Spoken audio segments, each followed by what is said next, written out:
तो स्टोरी वहीं से स्टार्ट होती है जहां से खत्म होता है। बुढ़ा सोचता है अपने एमसी और वांग तनफाई के फाइट के बारे में सोचता है। बताया जाता है कि कहीं फाइट चल रहे थे, आकाश में बहुत ही बड़ा एनर्जी का फ्लक्चुएशन भी होता है और एट द एंड वांग तनफाई हार जाता है। यही वो फाइट थे जहां पर जीतने के बाद अपने एमसी का अच्छा खासा सही सिख डिसाइपल बना था। कोई तो बोलता कि भाई ये तो फ्लैंक सोड है ना सीनियर बद्र मेंगाव का, क्या हम इसे रख सकते हैं? तभी दूसरा पागल हो गया है क्या? सीनियर बद्र मेंगाव इस सेट का डिस्टाइन बिग शॉट है, अगर हम उसे उसकी तलवार लौटा देते हैं तो तुम्हें पता भी है वो हम पर कितना बड़ा फेवर करेंगे। बुढ़े को दिखाया जाता है, बोलता है वो तलवार मुझे दो। ये भी मनी मन सोचता है कि क्या अंकल सेंगवान कहीं ये इस तलवार को खुद ही के पास तो नहीं रखना चाहते हैं ना। दूसरा बोलता है कि भाई दे दे, इन सभी झंझटों में मत पड़, समझा? और वही होता है, उन दोनों तलवारों को लेकर सेंगवान अपने रूम में आता है और उन दोनों तलवार को बहुत ही गौर से बैठकर आराम से देखे जा रहा था। सोचता है कि हालांकि इसका कलर डिफरेंट है लेकिन मटेरियल वेयरिंग का सामान पूरा का पूरा सेम टू सेम है। एक बात तो क्लियर हो जाती है कि दोनों सोड बिल्कुल सेम है और ये बच्चा इतना ग्रो कर रहा है जिससे मेरा पूरा पूरा शक यकीन में बदल जाता है। मेंघाव, तुम्हारे पास जो हेवनली डिफाइंग ट्रेजर है, क्या वो सच्ची में सारी चीजों को डुप्लीकेट कर सकती है ना? हाँ? जिसे सुनने के बाद एमसी सोचता है कि लो, इस बुढ़े को जान से मारने के लिए एक और रीजन मिल गया। बोला जाता है तुम थोड़े दिन के लिए ही काउंसर सेक्ट में रहे और देखो तो तुम तो नोवे लेवल के क्यूआई कंडीशन का लेवल पर भी पहुंच गए। गजब, बिल्कुल सेम टू सेम मेरे लेवल पर। मानना पड़ेगा ये तकदीर भी सच में क्या चीज दिखाती है। खैर छोड़ो, अगर तुम यहाँ से भागने का प्रयास करोगे तो मैं इस ब्लड स्फीयर को कुचल डालूंगा। जब वैसा होगा तो माउंट दकिंग के तलहटी में स्थित 3 काउंट्री को लोग पूरा पूरा राख में बदल जाएंगे, समझे? मेन कैरेक्टर बोलता है क्या कहा भागूंगा, तुम्हें मारे बिना तो यहाँ से कहीं भी नहीं जाने वाला। Fire serpent 8। और ये देखकर बुढ़ा भी फुल जोश में आ जाता है क्या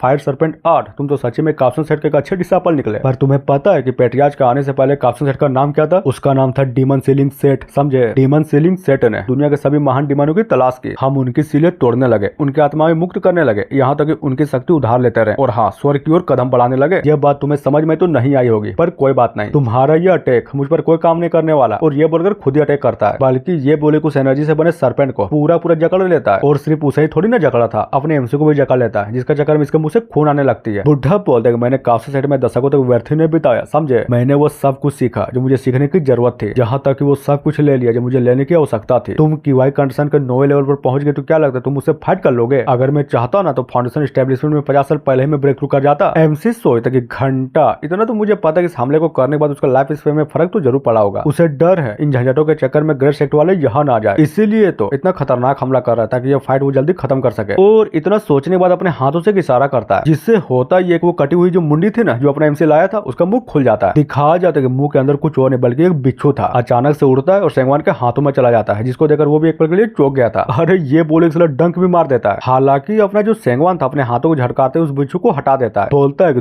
तुम कमीने कहीं के ये क्या किया तुमने? मैंने? अरे मैंने कुछ नहीं किया, तुम ही थे ना जो बोल रहे थे कि 50 साल से क्यूआई कंडीशन के 9वें लेवल पर हो। जरा सोचो, मैं पागल थोड़ी ना हूँ जो तुम्हारे जैसे सन के बुढ़े से हेड ऑन फाइट लूंगा। बुढ़ा सोचता कि नहीं, जब बंदा जिसे मेरे पास आया था इसने ऑलरेडी फाइट करने का प्लान बिठा रखा था। इस लड़के ने इतनी बड़ी परेशानी खड़ी की और अभी भी जीवित है। ये सिर्फ इसका गुडलक नहीं हो सकता बल्कि ये बोले कि इसका कॉम्बैट इंस्टीट्यूशन एक्सपीरियंस बहुत ही ज्यादा आउटस्टैंडिंग है। साला खांसने लगता है, मुंह से खून भी निकले जा रहा था। बोलता है कि कमीने ये कौन सा पॉइजन है और हमारे एमसी का क्या? इसको पकड़ने के लिए ब्लैक नेट का यूज करता है। हालांकि वो बुढ़ा डोज कर लेता है, जिसको इस तरह से डोज करते हुए देखकर एमसी बोलता है कौन सा पॉइजन है वो मैं तुम्हें क्यों बताऊं? चलो हिंट दे देता हूं, तुम जितना ज्यादा इसको सप्रेस करोगे ये उतना ही आगे बढ़ेगा। अगर तुम फाउंडेशन बिल्डिंग में होते तो तुम इसे रोक लेते, लेकिन तुम तो क्यूआई कंडीशन के 9वें लेवल पर हो, नहीं रोक पाओगे। तभी बताया जाता है कि एक्चुअली में वो स्कॉर्पियन था क्या? वो एक धर्मा पिल थी, एक बहुत ही रेयर पिल। उस दिन सेट के डिसाइपलों के साथ लेन देन नहीं हो रहा था, उसी दिन मिला था। यानी कि एक लाइन में बोलूं तो ये बिच्छू एक पिल है जिसमें जहर है, वो भी बहुत ही खतरनाक लेवल का। बुढ़े को दिखा जाता है एक पिल को निकालते हुए, बोलते मुझे जल्द से जल्द जहर को रोकना होगा, लेकिन अपने एमसी थोड़ी ना होने देगा। वो हमले पर हमला किए जा रहा था। चलो दोनों के दोनों एक दूसरे को लगे तेरे किए जा रहे थे। बुढ़े को पिल खाने का समय भी नहीं देता। इनफैक्ट ये बोले कि एक हमला करके उसके हाथों से उस पिल को हटा भी देता है। और हमें क्या पता चलता है कि धनुष से हमला किया था। मन ही मन सोचता है कि नहीं, बुरा हुआ, ये पॉइजन मेरे पूरे आम में फैल चुका है। एमसी भी लाइक तैयार हो जाओ, इस हमले से नहीं बचोगे। और फाइनली 1 2 3 तीर चलाता है, जिसको वो बुढ़ा भी बड़ी आसानी से डोज कर लेता है। परेशान था, बहुत ही ज्यादा परेशान था, जहाँ पर एक तीर आकर डायरेक्ट उसके लेफ्ट आर्म में लगती है। एमसी सोचता है कि नो वे, ऐसे को लग रहा है जैसे वो तीर का हमला खुद अपने आप पर जानबूझ कर लिया। समझ गया जहर ना फैले इसलिए उसने खुद अपने हाथों को ही उड़वा डाला। हमें बुढ़े को दिखाया जाता है अब सिर्फ एक ही हाथ बचा था, उसमें भी अटैक बनाया हुआ था। फुल एटीट्यूड में बोलता है डिमोनिक एनर्जी और पूरा जमीन उखाड़ देता है। अपना एमसी थोड़ी ना कम था, वो भी बहुत सारी तलवारों को बाहर निकालता है और अटैक को कर देता है, जहाँ पर सारी तलवारें बहुत ही स्पीड से जाती है। इधर ये भी अटैक करता है पत्थरों से, जहाँ पर दोनों अटैक टकराती है, बुम बम हो जा रहा था। साला कोई भी पीछे नहीं हटता, दोनों के ही पावर एक पल के लिए सेम लग रही थी। सीन चेंज होता है एमसी की ओर, अपने वुडन स्वॉर्ड को बाहर निकालता है और बहुत ही स्पीड से बुढ़े की ओर अपने वुडन स्वॉर्ड को लेकर आगे की ओर बढ़ जाता है। हैरान था ये, मनीमन सोचता कि नहीं, ये तो वही वुडन स्वॉर्ड है जिसका यूज कर वांग तनफाई को हरा डाला था। गड़बड़ हो गई। गई। बहुत ही बुरा हुआ। अपने एमसी को दिखाया जाता है जो कि अभी तक बढ़े जा रहा था, पत्थरों को तोड़ते हुए बढ़े जा रहा था। इतना तेज था कि साला बूढ़े के पास पहुंच ही गया था। जिसको अपने इतना करीब आता वो देखकर ये कुछ तो करता है, और अपने एमसी को तो देखो क्या गुस्से में था, अटैक करता है, जिससे बचने के लिए बुढ़ा ऑलरेडी सीट को बना चुका था और कुछ भी नहीं होता, बच जाता है। तो इतना बोलने के साथ ये एपिसोड ये पर खत्म होता है। तो गाइस देखो, अगर इस मानव से रिलेटेड तुम्हें कुछ भी जानना है, फ्यूचर का स्टोरी हो, प्लॉटिंग हो या फिर कुछ भी, तुम लोग क्या कहते हो उसको, स्पॉइलर, हाँ स्पॉइलर ना, बस कमेंट करो। आई सेल सील द हेवन से रिलेटेड कुछ भी पूछो, मैं बताऊंगा। कोई भी सवाल हो, हर वीडियो में यही चलेगी, लेकिन हाँ जो सवाल ज्यादा पूछा जाएगा उसी को पिकअप करूंगा, समझे। हालांकि स्पॉइलर जाने के बाद थोड़ा सा दुख तो होगा, लेकिन खुशी भी तो होगी, कम से कम पता तो चलेगा ना यार कि फ्यूचर में ये होने वाला है। समझ गए ना कि मेरा बोलने का मतलब क्या है। इसके हर वीडियो के एंड में तुम्हारे सवाल का जवाब होगा, इसलिए प्लीज कमेंट में सवाल पूछना मत भूलना। तो मिलते हैं ऐसे किसी नेक्स्ट वीडियो में। So thank you.